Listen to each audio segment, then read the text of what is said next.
The Chennai Shopping Mall Shravana Sambaram KG Sale Nakshi Jewelry Mela Flat 50% off.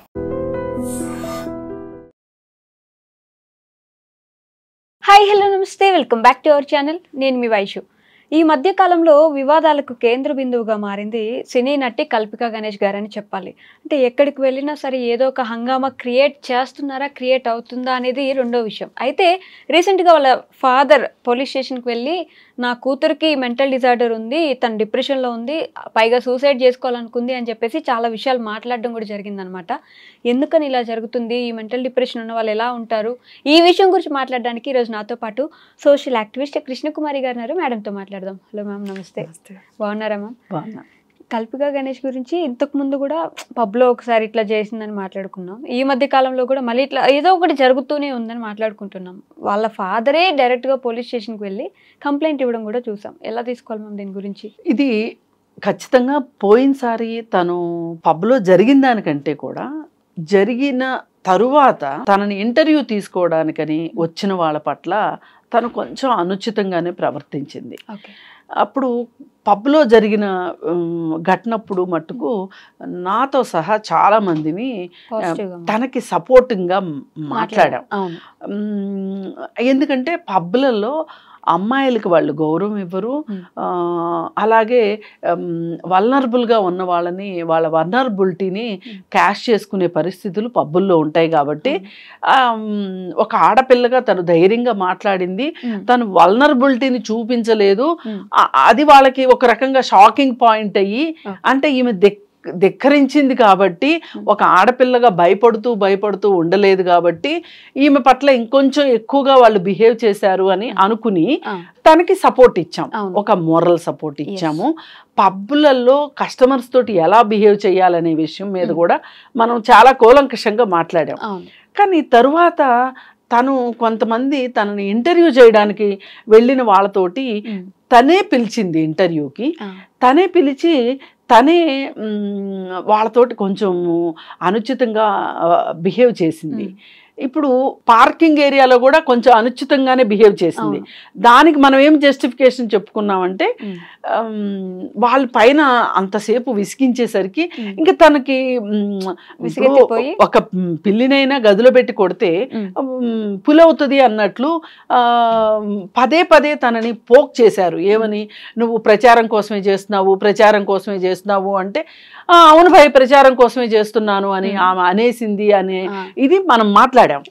కానీ వాళ్ళ ఇంటికి వెళ్ళినప్పుడు press తోటి ఆవిడ వ్యవహరించిన తీరు సమంజసంగా లేదు. అందుకే మొన్న ఫామ్ హౌస్లో తను చేసిన గలాటాకి నాకు అసలు వీడియో కూడా చెయ్యాలనిపించలా.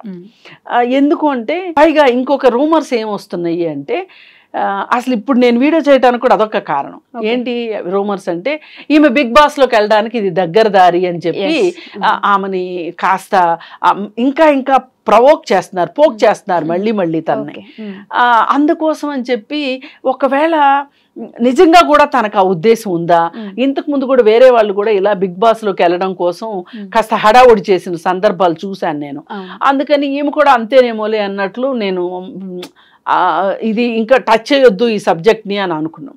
కానీ ఇప్పుడు వాళ్ళ ఫాదర్ వచ్చిన తర్వాత మనకి 100% క్లారిటీ వచ్చింది.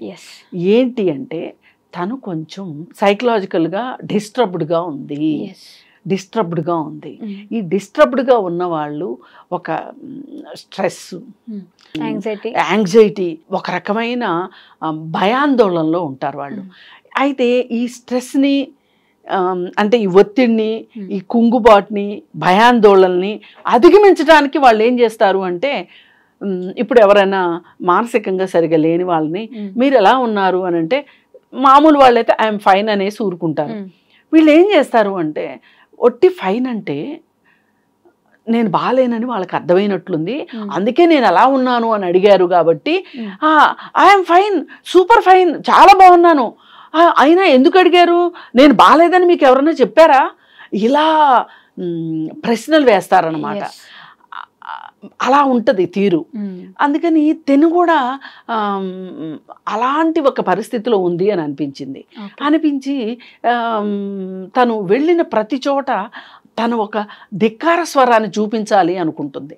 ప్రతి చోట ఒక సెన్సేషన్ క్రియేట్ చేయాలి, తనకంటూ ఒక స్పేస్ క్రియేట్ చేసుకోవాలి, తనకంటూ ఒక తన వైపు అందరినీ మళ్ళించుకోవాలి, అందరూ తన గురించి మాట్లాడుకోవాలి, ఒక రకమైన సెన్సేషనల్ నేను ఉండాలి అంటే తను ఒక సెన్సేషన్ అవ్వాలి అని అనుకుంటుంది తను.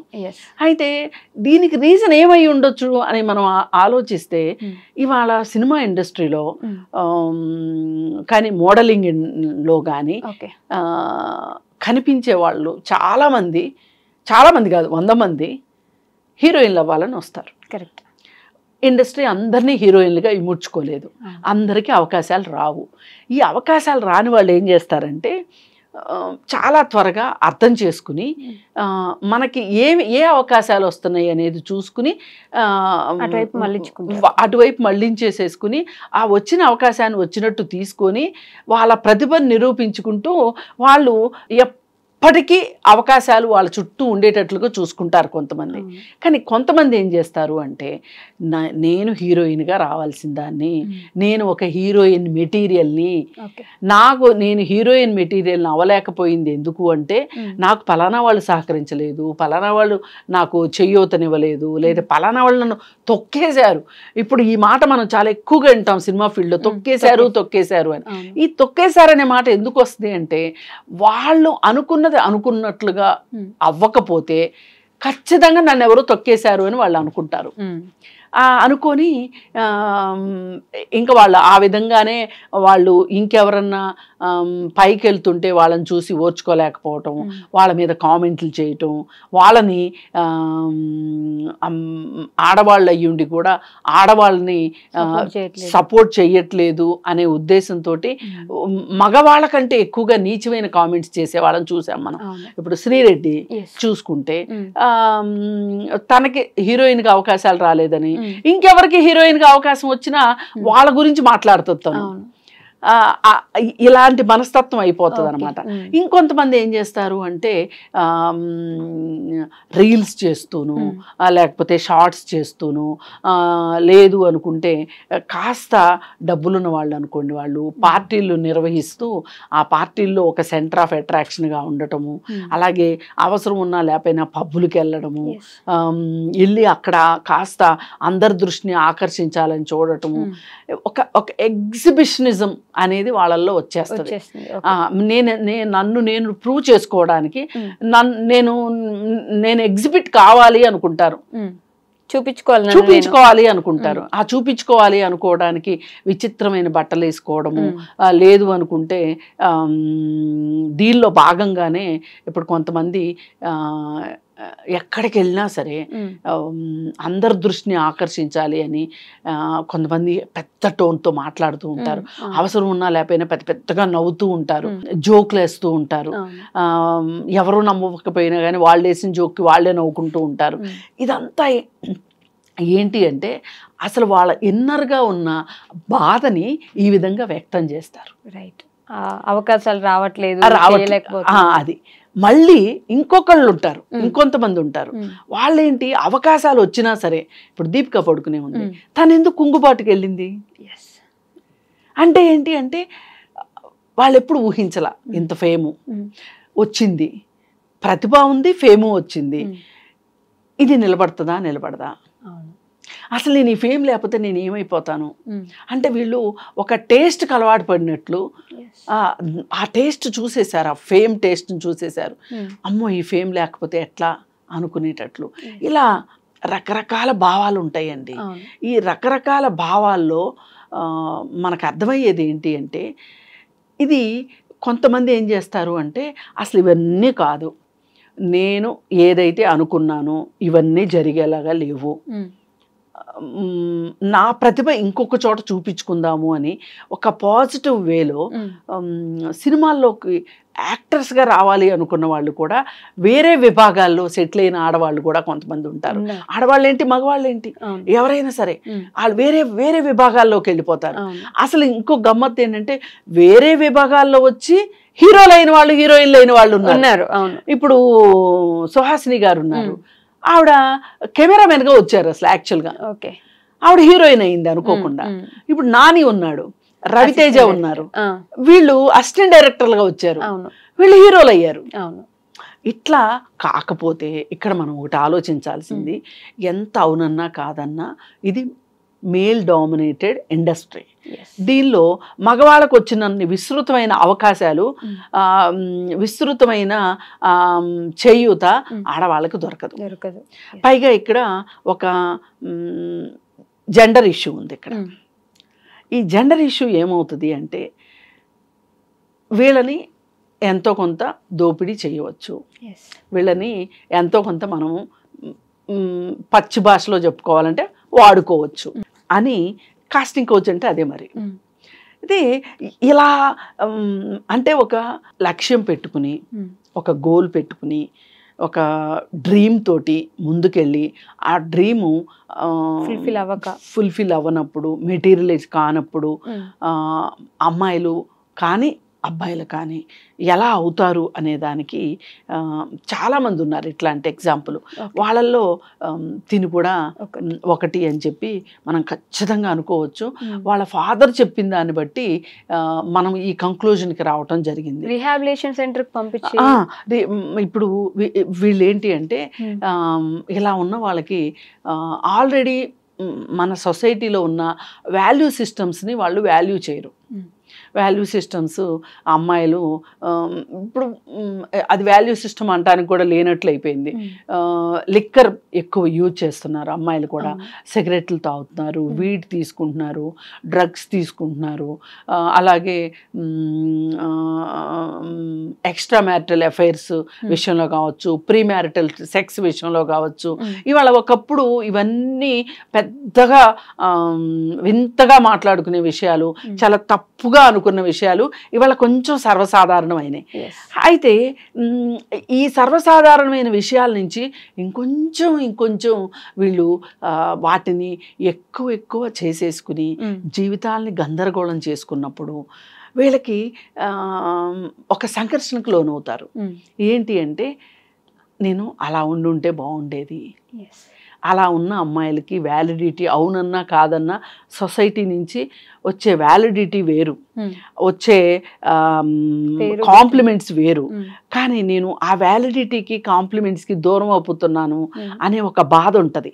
ఆ బాధ నుంచి వీళ్ళు ఆ బాధను కవరప్ చేసుకుంటానికి ఇంకొంచెం ఎక్కువ మద్యపానం తీసుకోవడం, ఇంకొంచెం ఎక్కువ సిగరెట్లు తీసుకోవడం, ఇవన్నీ చేసేసరికి వీళ్ళల్లో ఒక రకమైన ప్రవర్తన వచ్చేయడం, దాన్ని ఇంట్లో వాళ్ళు కూడా తట్టుకోలేకపోవటం. ఈ తట్టుకోలేనప్పుడు ఏం చేస్తారంటే వీళ్ళని సైకాట్రిస్ట్ దగ్గరకో సైకాలజిస్ట్ దగ్గరకో తీసుకెళ్తారు. అక్కడ కూడా వీళ్ళు సరిగా దారికి వ్యవహారం రానప్పుడు ఏం చేస్తారు అంటే తీసుకెళ్ళి రీహాబిలిటేషన్ సెంటర్లో పెడతారు. రీహాబిలిటేషన్ సెంటర్కి పంపించడమే ఒక పెద్ద ప్రహసనం అయితే, అక్కడ ఉండి దాన్ని ఫాలో అప్ చేసుకోవడం ఇంకో పెద్ద ప్రహసనం. నిజం. 2 నెలలు ఉంటారు. 2 నెలలు నుండి వచ్చిన తర్వాత వీళ్ళు అక్కడ ఉన్నట్లుగా ఫాలో అవుతారా? కష్టం. Follow car. అలాగే ఆ డిసిప్లిన్గా ఉండటం వస్తుందా వీళ్ళకి? రాదు. మళ్ళీ ఇది అది అక్కడ ఉండాల్సిన రోజులు ఉండుంటే కూడా ఉండాల్సిన రోజులు ఉండాలి, తరువాత ఫాలో అప్ తీసుకోవాలి, థెరపీస్ తీసుకోవాలి. ఈవిడ వచ్చేసింది కదా మధ్యలో, ఈవిడ వచ్చేసింది అసలు. అంటే ఇది ఒక ప్రొలాంగ్ ప్రాసెస్, ఇది ఒక ప్రొసీజర్. మరి ఈ ప్రొలాంగ్ ప్రొసీజర్ని నువ్వు తట్టుకోలేక, ఆ నిబంధనల్ని ఒప్పుకోలేక నువ్వు బయటకు వచ్చేసేస్తే ఇలా కాక ఎలా ఉంటారు? ఇప్పుడు అసలు ఈ అమ్మాయిని కాపాడుకోవడం ఎట్లా అనేది ఇప్పుడు ఆ తల్లిదండ్రులకి ఇప్పుడు 2 సార్లు సూసైడ్ అటెంప్ట్ చేసింది. అసలు ఈ అమ్మాయిని మనం ఎట్లా కాపాడుకోవాలి అనే ఒక బాధలోను ఒక రకంగా వాళ్ళకి ఒక నరకం అంటే ఇప్పుడు ఈ అమ్మాయి నరకానికి స్పెల్లింగ్ మట్టుకు రాయిస్తుంది అనేది అర్థమైపోయింది. అందుకని ఇప్పుడు పదే ఆ అమ్మాయి గురించి వచ్చే రూమర్స్కి ఫుల్ స్టాప్ పెట్టడం కోసమే ఇంకిప్పుడు రేపు నుంచి ఎవరు అమ్మాయిని విమర్శించరు. అంతేగా. వాళ్ళ నాన్న మంచి పని చేశారు ఒక రకంగా. ఇప్పుడు ఆ అమ్మాయి మీడియాకి ఒక ఆహారంగా మారకుండా ఆ అమ్మాయి ఈ పరిస్థితిలో ఉంది, ఆ అమ్మాయి స్థితిగతులు ఇలా ఉన్నాయి అని వాళ్ళ నాన్న చెప్పడము ఆ అమ్మాయికి ఒక రకంగా మంచి చేసినట్టు అయింది. అలాగే కొంతమంది ఈ బిగ్ బాస్లోకి వెళ్ళడానికి చేస్తుందని అదని ఇదని ఇలా రకరకాలుగా ఎవరికి తోచింది వాళ్ళు మాట్లాడుకోకుండా ఉండటానికి ఇది ఒక చెక్మెట్ అయ్యింది అనుకోవచ్చు. పైగా ఇంకొకటి ఏంటంటే వాళ్ళ నాన్న చేసిన మంచి పని ఇలా చెప్పడం వల్ల ఒక అవగాహన వచ్చిందా లేదా సమాజంలో? ఖచ్చితంగా వచ్చింది. ఇప్పుడు మనం ఇంత మాట్లాడుకున్నాం అంటే ఇదంతా ఎవరు మాట్లాడలేదని కాదు, ఎంతమంది మాట్లాడినా తరిగినంత పరిస్థితి వాళ్ళ సమాజంలో ఉంది. ఇవాళ మానసిక పరమైన రుగ్మతులు కావచ్చు, మానసిక పరమైన సమస్యలు కావచ్చు, ఇవాళ సమాజంలో దాదాపు ప్రతి ముగ్గురులోనూ ఇద్దరు ఏదో ఒక రకమైన చిన్నదో పెద్దదో మానసిక సమస్యతో బాధపడుతున్నారు అని చెప్పి WHO చెప్తుంది. అంటే దీన్ని బట్టి మనం ఎంత జాగ్రత్తగా ఉండాలి ప్రతి ఒక్కరు. అవును. ఇప్పుడు ఒక ఇంట్లో నలుగురు ఉన్నారనుకోండి, నలుగురిలో కనీసం ఇద్దరు మానసికంగా బాగలేరేమో అనే ఒక ఆలోచన అయితే ఇప్పుడు వచ్చింది కదా. లేదు ఒక్కరికి బాగలేకపోయినా అది సమస్యే కదా. అంటే ఇప్పుడు అందరు ఇలా తాగేసి అల్లరి చేసేస్తారు, సిగరెట్ల కోసం గొడవ చేస్తారు, అక్కర్లేదు. ఈ మానసిక సమస్యలు అనేవి అతి కోపము, సోమరితనము, ఈ దురలవాట్లు, ఇవన్నీ ఉన్నాయి, చాలా వస్తాయి దీంట్లో. అందరూ కలిపిక గణేశం లాగా గొడవ చేస్తారనే కాదు, గొడవ చెయ్యక్కర్లా, అతిగా ఖర్చు పెట్టడం, ఎక్కువగా తినడం, ఎక్కువగా ఆలోచించడం, అసలు తినకపోవడం, అసలు పట్టనట్టు మందమతుల్లాగా ఉండటం, ఇవన్నీ మానసిక సమస్యలే. అందుకే ప్రతి ఇంట్లో నలుగురు మనుషులు ఉంటే ఇద్దరు మనుషులకి ఏదో ఒక సమస్య ఉందేమో. ఇవన్నీ లేకపోతే ఓసిడి సమస్యలు ఉంటాయి. శుభ్రం ఓసిడి. అది ఇన్ని సమస్యలు ఉన్నాయి. అందుకని వాళ్ళ ప్రతి ఒక్కళ్ళు కూడా మానసిక అనారోగ్యం పట్ల అవగాహన కలిగి ఉండాలి. మనకి ఉందని, మన పిల్లలకు ఉందని భయపడే కన్నా ఒక్కవేళ ఉంటే మనం గమనించడానికి అవగాహన కావాలి. ఇది ముఖ్యంగా తల్లిదండ్రులకి కావాలి. అవును. Okay ma'am, thank you. నిజంగా ప్రస్తుతం ఉన్నటువంటి సమాజం దేనికి ప్రయారిటీ ఇస్తుంది?